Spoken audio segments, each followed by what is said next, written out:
హైదరాబాద్‌లో ఓ ఫ్లాట్ కొనుక్కుంటే, ఒక ఇల్లు కొనుక్కుంటే అది పర్మనెంట్ అసెట్. ఇవాళ 50,00,000 పెట్టి కొంటే 2 ఏళ్ళు పోతే 60 అవుతది. 10 ఏళ్ళు పోతే అది రూ. 1,00,00,000 అవుతది అన్నటువంటిది లెక్కుంటది.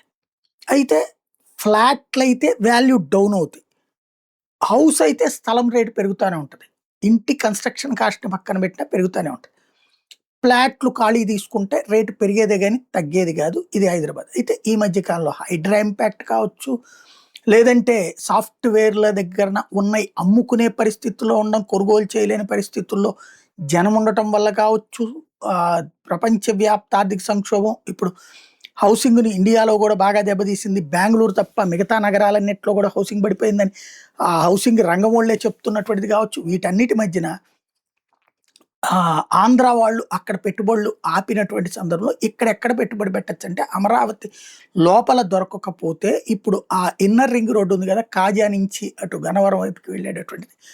ఆ రోడ్డుకి అటు ఇటు కొనుక్కుంటే బెటర్. దాని డెవలప్‌మెంట్ అది నడుస్తా ఉంటది.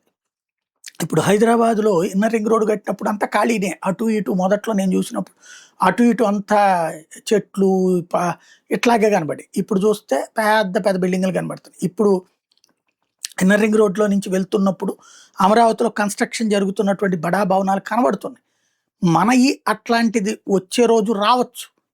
అది ఖచ్చితంగా ఇప్పుడు ఎదుగుదలలో వేగం తక్కువుంటది అమరావతికి. కానీ ఎదుగుదల అస్సలు లేకుండా ఉండడం అనేది అసాధ్యం.